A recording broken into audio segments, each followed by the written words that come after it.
David Shapira, bonjour, Boker Tov. Bonjour Bokertov.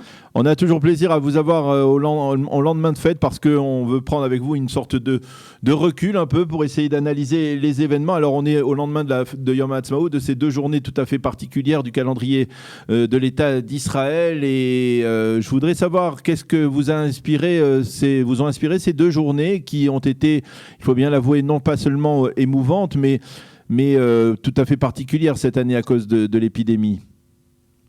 Oui, alors d'un côté, il y avait un côté évidemment triste parce que nous ne pouvions pas sortir librement de chez nous, nous ne pouvions pas circuler, faire ces commémorations dans les cimetières militaires physiquement, géographiquement, mais aussi passer de la tristesse à la joie et d'aller dans les parcs et de voir ces traditionnels barbecues dans les parcs israéliens. Donc il y avait un côté un peu triste, mais c'était aussi bien pour la réflexion parce qu'on se rend compte aussi, toutes les avancées d'Israël, on se rend compte aussi que dans ces avancées, combien nous sommes en avance sur les autres pays. Je parle en ce qui concerne justement la crise sanitaire du corona, combien nous sommes en avance sur le déconfinement, puisque les autres pays, comme par exemple la France, envisagent encore comment ça va se passer, et nous sommes en plein dedans. Alors, ces fêtes-là, je dis ces commémorations, cette fête-là était une parenthèse, certes, dans notre activité, je dirais, de liberté, mais nous savons très bien que nous sommes maintenant dans un processus qui consiste maintenant à nous réouvrir au monde en nous laissant petit à petit recirculer, retravailler, reprendre une activité presque normale. Donc cette fête-là était une parenthèse, mais on est très content justement parce qu'on fait le bilan de ces 72 années d'existence et nous voyons que la haute technologie israélienne, par exemple, nous a permis de limiter, ce qu'on appellerait limiter la casse, ou de minimiser les pertes. On est aujourd'hui à 215 décès. C'est beaucoup pour Israël, mais c'est très peu par rapport à ce qui se passe dans le monde entier. Alors, on se projette effectivement vers une sortie de crise. Et là, bien entendu, il y a de multiples questions qui surgissent et de multiples avis des experts ou de moins experts. Et ensuite, dans l'État d'Israël, tout le monde est un petit peu expert. Et la question que l'on se pose, c'est finalement, est-ce que après avoir, on va dire, effectivement bien réussi sur le plan sanitaire, pour donc avoir maîtrisé cette épidémie, il n'est pas temps de montrer de la part du gouvernement, on va dire, une forme de, j'utilise le terme de compassion, mais certains pourraient utiliser d'autres termes, un peu plus de générosité par rapport à ceux qui sont effectivement dans la difficulté. Bon, alors, tout d'abord, il faut savoir que cette crise sanitaire du corona, ça doit être une crise d'humilité. Et je m'explique. Vous avez remarqué qu'il y a énormément de spécialistes sur les réseaux sociaux.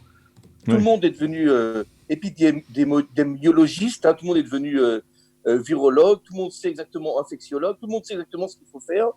Et il faut reconnaître, il faut rester très humble. Il faut reconnaître que on ne sait rien, on ne sait pas, et nous sommes dans l'incertitude. Et c'est le cas pour tous les pays. Nous marchons à tâtons. Boris Johnson, le Premier ministre de Grande-Bretagne, a reconnu qu'il s'était complètement trompé.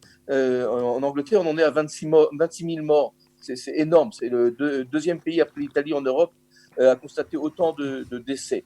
Donald Trump, c'est pas non plus où est-ce qu'il en est. Il propose toutes sortes de propositions Solution en qui font plus. un peu sourire. Alors, il y a ici, on tâte, on est à tâtons. Donc, le gouvernement israélien a décidé de réouvrir progressivement l'économie. On ne sait pas comment, d'un point de vue éducatif, ça va se passer. Les professeurs d'école menacent d'une grève générale. Donc, on marche à tâtons. Alors, c'est vrai qu'on est assez étonné par le fait que le Trésor n'est pas assez généreux envers les indépendants, c'est exact d'ailleurs, qui subissent de plein fouet cette crise par rapport évidemment à ceux qui sont salariés et qui se retrouvent dans un chômage partiel. C'est vrai, tout ça c'est vrai. Et il faut attendre. Le gouvernement a prévu d'ailleurs une deuxième vague d'indemnités. On va passer une période très très difficile d'un point de vue économique. Si on a réussi la crise d'un point de vue sanitaire, on a réussi à éviter le spectacle de milliers et de milliers de décès et une vague d'épidémie au sein des personnes les plus touchées, c'est-à-dire les plus âgées et les plus fragiles. C'est vrai que d'un point de vue économique, on va maintenant souffrir. Je parle aussi surtout des indépendants. Je parle des secteurs économiques qui ne vont pas réouvrir tout de suite, c'est-à-dire tout ce qui concerne le loisir, les cafés-restaurants, la culture, le théâtre, cinéma, Le tourisme, que concert, vous connaissez bien. et évidemment le tourisme aussi qui va prendre un coup assez sérieux. Et nous sommes tous concernés par le tourisme, vous et moi, dans la proche famille, et nous savons que ce sont les premiers qui ont été arrêtés, et ce sont les derniers qui vont reprendre. Et je ne pense pas que dans le secteur du tourisme, tout reviendra normalement avant d'ici un an. Et pendant ce temps-là, il va y avoir évidemment des tragédies personnelles, des tragédies économiques assez importantes. Surtout, puisque vous compariez avec d'autres pays, il semble que d'autres pays, comme l'Allemagne en particulier, se soient d'emblée montrés plus généreux au niveau de leur aide à la fois aux indépendants, aux salariés qui ont été limogés. Et c'est pas qu'il y a un problème d'argent. L'État d'Israël n'est pas un pays pauvre, c'est un pays qui a une économie qui est solide, et qui en tout cas donne le sentiment d'être solide. Pourquoi finalement ne pas ouvrir les vannes un peu plus facilement? Je crois que le gouvernement, et à sa tête le Premier ministre, craint justement une trop grande générosité ou d'ouvrir, comme vous dites, d'ouvrir ces vannes parce que on a déjà un budget, un déficit budgétaire assez important.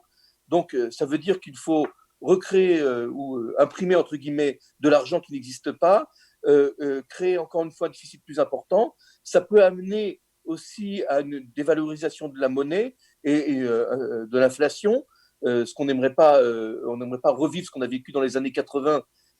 Si vous étiez dans le pays, ceux qui étaient dans le pays savent de quoi je parle, où les prix changeaient, augmentaient tous les jours de tous les produits. Donc il y a, si vous voulez, une crainte quand on ouvre un barrage un petit peu pour laisser passer l'eau, il y a une crainte que le barrage s'effondre si on laisse. Alors, à mon avis, les choses ne vont pas en rester là. D'un point de vue de l'économie, les données ne sont pas figées. Il va y avoir, je pense, pas mal de manifestations, pas mal de protestations face au gouvernement qui ne lâche pas encore assez, mais qui va être obligé d'ouvrir, encore une fois, de creuser son déficit budgétaire et d'indemniser plus qu'il ne le fait les secteurs qui sont extrêmement atteints par cette crise, comme on l'a dit, le secteur de la culture, du tourisme et aussi tout ce qui concerne la restauration, et les cafés, les restaurants, etc. Parce que sinon, on va avoir une vague de faillite et une vague de chômage assez importante que le gouvernement va être obligé de soutenir. Donc, il y a aussi un jeu d'équilibre entre les indemnisations et le fait que si ce million de chômeurs ne retrouvent pas rapidement du travail, ils vont être à la charge de l'État. Il va y avoir ici une tragédie personnelle assez importante et assez grave. Alors vous disiez le gouvernement, mais justement le problème c'est qu'on ne sait pas qui est le gouvernement aujourd'hui et on a le sentiment aujourd'hui que on n'est pas encore à la veille de la prestation de serment du nouveau gouvernement d'union ou d'urgence nationale. On ne va pas l'appeler d'urgence nationale parce que sinon il aurait déjà été créé. Est-ce que finalement l'une des problématiques aussi dans cette sortie de crise, c'est pas le fait qu'on est dans une crise politique que l'on n'arrive pas véritablement encore à résoudre et on parle aujourd'hui de la Cour suprême qui pourrait se prononcer contre la formation d'un gouvernement dirigé par Netanyahou. Comment trouver l'équilibre entre tous ces pouvoirs-là ?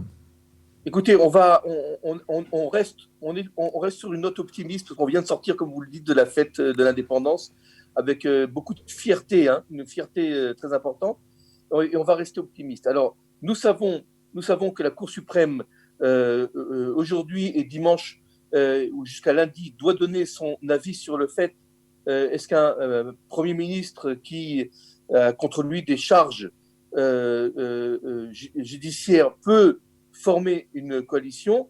Et je crois que l'épée de Damoclès sur la Cour suprême est très claire. C'est-à-dire, est-ce que la Cour suprême va interférer sur ce sujet-là et donc risque de provoquer des quatrièmes élections, ou bien la Cour suprême préférera ne pas donner son avis ou ne pas intervenir et va laisser les accords qui ont été signés déjà entre le parti bleu-blanc et le parti Likoud et le parti travailliste aussi, les accords se concrétiser et nous verrons déjà, j'espère la semaine prochaine, un gouvernement d'union nationale être formé et se poser sur ces questions. Vous savez qu'il y a une commission Corona aussi au sein de la Knesset, au sein du Parlement, et nous aurons enfin un gouvernement stable pour ces 3 ou 4 prochaines années et qui pourra décider justement d'accorder des budgets conséquents à tous ceux qui ont été privés de travail ou qui seront carrément mis au chômage. Donc, on va attendre quelques jours. C'est très difficile de dire ce qui va se passer jusqu'à dimanche. On est jeudi et on va demeurer patient ces 72 prochaines heures. Vous pensez en tant qu'Israélien, vous pensez que la Cour suprême, ça serait à dire, judicieux de sa part de s'immiscer dans les affaires de l'échelon politique ? Non. Là, justement, non. Parce que, justement, nous nous trouvons dans une crise sans précédent, une crise mondiale sans précédent à tous les points de vue, et pour Israël aussi. Et je crois que les juges devraient aujourd'hui faire preuve de sagesse et ne pas se prononcer sur cette question-là qui n'a pas été légiférée, justement, et laisser les choses se faire parce que ça porterait préjudice à l'État d'Israël, une telle intervention de la part de la Cour suprême, et ça provoquerait évidemment des élections anticipées, les quatrièmes pour ce pays, et je crois que ce serait non seulement une crise politique très importante, mais une crise économique aussi, ça entraînerait, en plus de la crise économique, je dirais, une augmentation de la crise, un surplus ou un surcroît de la crise économique. Et si j'étais juge dans ce forum de la Cour suprême, je repousserais cet appel-là et je laisserais les choses se faire parce que il s'agit là de la volonté de 78 députés, donc on parle des 2/3 du peuple qui seraient d'accord pour un tel gouvernement d'union nationale au moment où Israël est en crise, encore une fois en crise sans précédent. Une dernière question, on va dire peut-être plus personnelle, mais sur le plan professionnel, vous êtes vous-même guide et donc vous allez traverser une période extrêmement difficile. Comment peut-on se réinventer en tant que guide lorsqu'on est confronté à une telle situation et qu'il n'y a pas de touristes pour l'instant ? Alors, je ne parle pas au nom de tous les guides, mais j'observe encore une fois une détresse parmi mes amis, mes collègues, qui ne savent pas exactement ce qui va se passer et qui comprennent que la saison touristique, surtout celle qui est liée au tourisme de l'étranger, ne reprendra pas avant octobre, novembre, décembre. Ça, c'est pour les plus optimistes, et pour les plus pessimistes, avant l'année prochaine. Alors, écoutez, c'est très personnel en ce qui me concerne. J'espère que reprendre un petit peu d'activité d'ici le mois prochain avec des franco-israéliens qui sont en Israël et avec lesquels je travaille déjà depuis quelques années et qui sont friands de randonnées, de visites touristiques dans le pays. Il y a ici un potentiel, un petit réservoir donc de citoyens qui habitent à Tel Aviv, dans le centre et à Jérusalem, et qui veulent découvrir le pays, qui veulent connaître le pays en dehors des frontières de Jérusalem ou des frontières de Tel Aviv. Et puis pour ma part, j'ai entamé un projet d'écriture, d'écrire un ouvrage, un livre sur le peuple juif et sur l'histoire d'Israël. Donc en ces périodes de confinement, où on a écouté beaucoup de conférences, où on a lu beaucoup d'articles et on a suivi l'actualité de très près. Pour ma part, j'ai décidé d'entamer l'écriture, encore une fois, d'un futur ouvrage. Et donc, ce n'est pas très rémunératif, mais ça me prend beaucoup de temps, beaucoup d'énergie et beaucoup de lecture. Je suis entouré là, de livres sur la table de laquelle je travaille et j'apprends énormément de choses. Et vous savez, Daniel, plus on apprend, plus on se rend compte qu'on est ignorant et qu'on ne connaît pas. Donc voilà, l'étude, l'écriture me laisse beaucoup de temps pour apprendre des choses nouvelles Et pour ma part, ça me remplit de satisfaction et ça me remplit de joie.